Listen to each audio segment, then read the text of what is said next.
संत कबीर यांच्या उच्चाटन प्रकट दिनानिमित्त सामाजिक कार्यकर्ते सागर धिवरे यांच्या वतीने रमाई घरकुल चेक वाटप व लाभार्थ्यांना चाव्या सुपूर्त। याबाबत वृत्त असे की धुळे शहरातील सामाजिक कार्यकर्ते सागर धिवरे व त्यांचे सहकारी गेल्या अनेक वर्षापासून धुळेकर नागरिक जनतेच्या सेवेत कार्यरत असून नागरिकांना त्यांच्या हक्काचे घर मिळवून देण्यासाठी नियमित कार्यतत्पर असतात।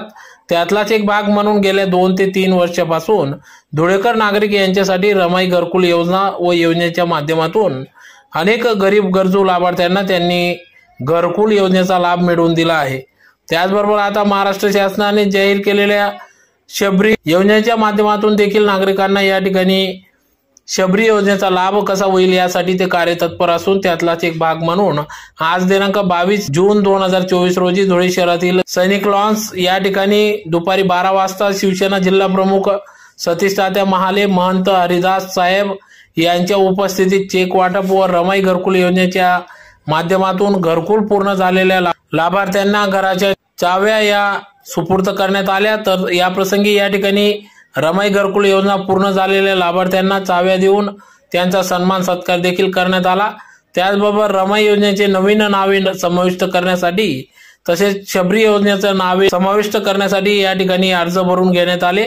तर कार्यक्रम प्रसंगी या ठिकाणी शिवसेना जिल्हा प्रमुख सतीश तात्या महाले, नगरसेवक नवनाथ पवार, सामाजिक कार्यकर्ते सागर धिवरे, प्रमोद वाघ, आरती धिवरे, अनिल देसले, प्रसाद महाले, सचिन राजे, आकाश बैसाने, लल्लू आप्पा, गजेंद्र आल्हाट, प्रकाश उफाडे, नरेश गायकवाड, शिवा चत्रे आदी या ठिकाणी उपस्थित होते। तर यावेळेस शेकडोंच्या संख्येने लाभार्थी देखील मोठ्या संख्येने या कार्यक्रमाप्रसंगी उपस्थित होते। असे महान संत कबीर यांचा आज प्रकट दिवस आहे। संत कबीर यांचा आज 627वा प्रकट दिनानिमित्त आपण महंत हरिदास साहेब कबीर सेवा आश्रम मानवगड छत्तीसगडहून आपण त्यांना आमंत्रित केलेलं आहे। त्यांचं आगमन येत्या 5 ते 10 मिनिटात होणार आहे। छत्तीसगडहून ते आपल्याला मानव सेवासाठी 20 मिनिटाच्या प्रवचनासाठी त्यांचा वेळ काढून आपल्यासाठी येत आहे। तरी 20 मिनिटं प्रत्येकाने ते प्रवचन संत कबीर प्रकट दिनानिमित्त प्रत्येकाने आपल्या आत्मसात करावे यासाठी हा कार्यक्रम आयोजित केला आहे। आज प्रकट दिनाचं औचित्य साधून धुळे शहरातील सामाजिक न्याय विभागाकडून राबवण्यात येणाऱ्या रमाई घरकुल योजनेअंतर्गत 260 लाभार्थ्यांनी आरसीसी पक्क बांधकाम घरकुल केले। त्या 260 लाभार्थ्यांचा पती पत्नी सहित आज त्यांना घराची चावी देऊन आज त्यांचा त्या घरात प्रवेश होणार आहे, म्हणून हा कार्यक्रम ठेवण्यात आला आहे। तसेच कार्यक्रमाचं अजून महत्वाचं मुख्य विषय म्हणजे आजच्या दिवशी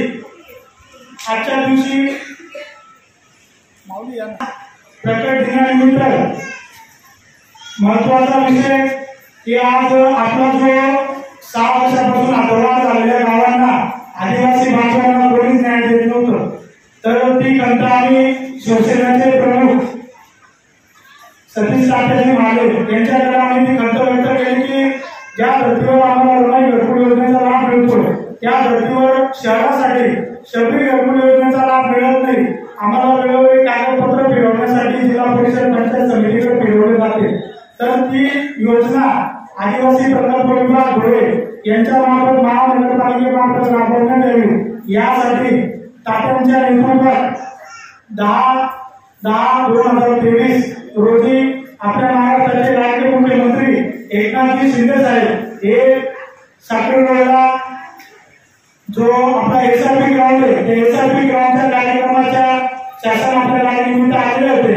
या कार्यक्रमात तात्यासाहेब सतीशजी महाले यांनी मुख्यमंत्री एकनाथजी शिंदेला ही बाब लक्षात आणून दिली। शिंदे साहेबांनी तात्या साहेबांचा मान घेऊन आणि तात्या साहेबांना मानसपुत्र मानतात म्हणून आपल्या महाराष्ट्राचे बांधकाम मंत्री दादासाहेबजी भुसे तसेच आपल्या साखरेच्या लोकप्रिय आमदार मंजुळाताई गावित यांना सोबत घेऊन तात्या साहेबांनी 11 जानेवारी 2024 त्या दिवशी जसं रमाई घरकुल शहरासाठी मिळतं त्याच पद्धतीने शबरी घरकुल योजना मंजूर करून दिली। म्हणून तात्या साहेबांनी आम्ही या कार्यक्रमानिमित्त आज तो शासन निर्णय आम्ही लोकांपर्यंत पोहोचवण्याचं काम करतोय.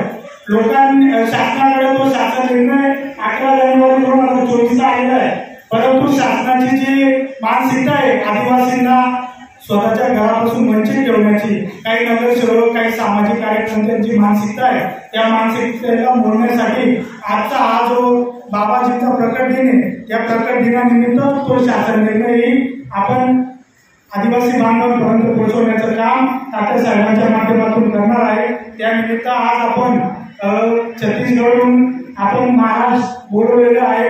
त्यानिमित्त त्यांचाही प्रवचनाचा कार्यक्रम तात्यासाहेब येत्या लोकसभेमध्ये महाराष्ट्राचे 6 आणि आमचे बिहारचे लोकप्रिय तरुण चिरागजी पासवान यांनाही मंत्रिपद मिळालं, अशा 7 मंत्र्यांचा अभिनंदनाचा कार्यक्रमही आपण या स्टेजवर घेणार आहे. तसेच अनेक ज्या महाराष्ट्रासह भारतामध्ये अनेकांना पंतप्रधानांचं स्वप्न पडलं होतं, त्या स्वप्नाला गवसणी घालण्यासाठी अनेक प्रयत्न झाले, अनेक खोटे आश्वासन दिले गेले, पण परत आपल्या देशाचे लाडके लोकप्रिय पंतप्रधानांनी आपले पंतप्रधानांचाही अभिनंदनाचा ठराव आपण इथं करणार आहे, ज्यांनी हॅट्रिक साधली आणि त्या हॅट्रिकच्या माध्यमातून दलित आदिवासींचा ठराव त्यांच्या मार्फत पोहोचवण्यासाठी तात्यासाहेबांच्या माध्यमातून शिवसेना शिंदेच्या माध्यमातून आपण तो ठराव त्यांच्यापर्यंत अभिनंदनाचा तात्यासाहेब घेऊन जातील अशी मी तात्यासाहेबांना विनंती करतो. डॉक्टर बाबासाहेब आंबेडकर हिंदुस्थानचे हिंदू हृदय सम्राट श्रीमान बाळासाहेब ठाकरे धर्मवीर आनंदी दिघे साहेब या महान कृतींना विनम्र अभिवादन करतो. आजच्या राष्ट्रीय संत कबीर दास यांच्या प्रकट दिनाच्या निमित्ताने संत कबीरदास यांच्या समोर नतमस्तक होतो आणि आजच्या कार्यक्रमात उपस्थित असलेले ते आता या ठिकाणाहून एक 20 मिनिटांमध्ये अत्यंत मौलिक असं मार्गदर्शन करून दुसऱ्या कार्यक्रमाला ज्याने प्रस्थान केला असे छत्तीसगडहून आलेले महाराष्ट्र संत हरिदासजी या कार्यक्रमाचं प्रास्ताविक करण्यासाठी त्यांनी आपलं मत मांडलं. वास्तविकतेच्या माध्यमातून आपल्या गोरगरीब जनतेसाठी आपल्याला काय करता येईल म्हणून जे आटोकाट प्रयत्न करत असतात असे माझे लहान बंधू सहकारी आदरणीय सागरभाऊ भिवरे अशा कार्यक्रमासाठी यांना आमंत्रित केलेले असे आमचे पितृतुल्य मार्गदर्शक आदरणीय कविवर्य जगदीशजी ढोपूरकर, मोराणे येथील सरपंच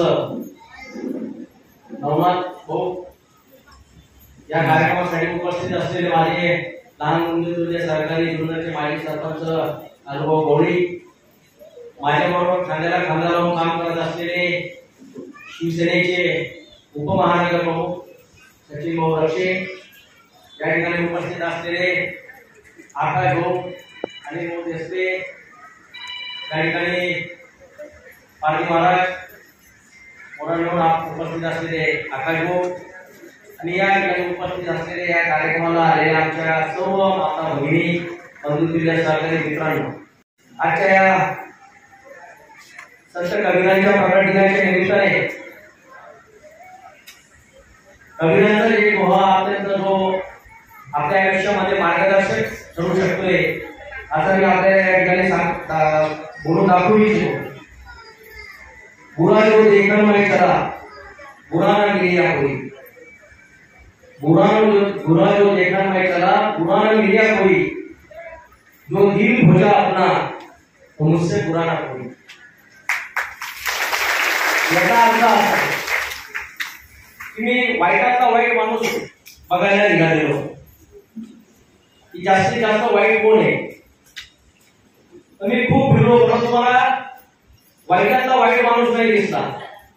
परंतु जेव्हा मी माझ्या स्वतःमध्ये जेव्हा मी झोपून पाहिलं, स्वतःच जेव्हा मी आत्मचिंतन केलं, माझ्या हृदयात पाहिलं तर मी स्वतः खूप जास्त वाईट त्या ठिकाणी मला स्वतःला आढळतो. याला कारण काय? याला कारण असं की आजकालच्या या धावत्या युगामध्ये आपण बघत असतो, जैन ऋषी मुनी सुद्धा म्हणतात कि आजकल का इंसान खुद के दुखों से इतना दुखी नहीं है उतना दूसरों के सुखों से दुखी है. म्हणजे स्वतःला एवढं दुःख आहे, त्या दुःखाने सुद्धा जो व्यक्ती आज दुखी नाही त्यापेक्षा जास्त दुसरं असणं सुख तरी आज दुखी आहे. म्हणजे आपल्यापेक्षा वाईट कोणी. म्हणून आजच्या या युगामध्ये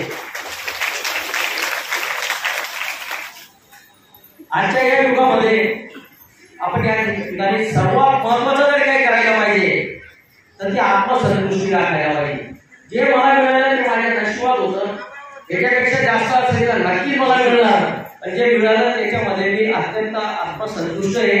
याच्यापेक्षा जास्तीची अपेक्षा नाही. असं जेव्हा आपण आपल्या मनाशी भुंगाट घालून किंवा आत्मसंतुष्टीने जाऊ तर निश्चितच आपण काही घरी सुख होऊ शकते.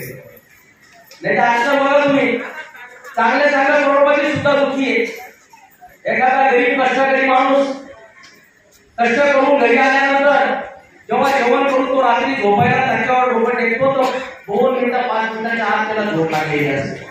आणि नाही तर चांगले रोज लाखो आणि करोडो रुपये कमवणाऱ्या लोकांना झोपा लागत नाही. त्यांना रात्री झोपायच्या पहिले झोप लागली म्हणून झोपेच्या गोळ्या घेतात. आपण गरीब लोक आहे, जे आपल्याला मिळतं त्याच्यामध्ये आपण समाधान मानून आपलं आयुष्य त्या ठिकाणी जगत असतो. आणि श्रीमंत लोक त्या ठिकाणी आत्मसंतुष्टीने असं मी म्हणणार, गरिबांमध्ये पण आहे, परंतु गरिबांच्या महत्वाकांक्षा ज्या आहेत त्या थोड्या आणि श्रीमंतांच्या महत्वाकांक्षा खूप जास्तीत जास्त आहेत. मला एवढंच भेटायला पाहिजे, तेवढं भेटल्यानंतर मला अजून याच्यापेक्षा जास्त भेटायला पाहिजे, अशी बाकासुराच्या महत्वाकांक्षा बाळगणारे लोक या आयुष्यात मरेपर्यंत कधी सुखी नाही होऊ शकत. आणि या ठिकाणी मला हे असं का वाटतं, त्याचं खरं कारण असं की या सागर दिवरे सारखा आणि देशने सारखे अत्यंत सामान्य कुटुंबातले जे तरुण आहेत, जे माझ्या लहान भावासारखे, हे तुमच्या आपल्या सारख्या मायमोठ्या जनतेच्या गरीबातल्या गरीब घटकांना कुठं शबरी घरकुल योजनेअंतर्गत असेल, कुठे रमाई घरकुल योजनेअंतर्गत असेल, तर शासनाच्या माध्यमातून ज्या ज्या काही योजना आहेत त्या योजनांचा लाभ जे कष्टकरी गरीब आपल्या जनतेच्या दारापर्यंत पोहोचवून देतात, त्या सागर दिवरे आणि अनिल देशे यांचं अनुकरण करायला पाहिजे की त्यांना हे कार्य करण्यामध्ये समाधान वाटतं. म्हणून आजकाल जर राजकारण किती घालणे झालेले तुम्हाला चांगले सर्वांना कल्पना आहे. मी स्वतः राजकारणामध्ये असताना आजकाल चालत असलेलं हे राजकारण बघून राणा माझं स्वतःचं पण एकदम दुःखी होतं. कारण मला कुठल्या पदाची अपेक्षा नाही बाहेर बोलायला.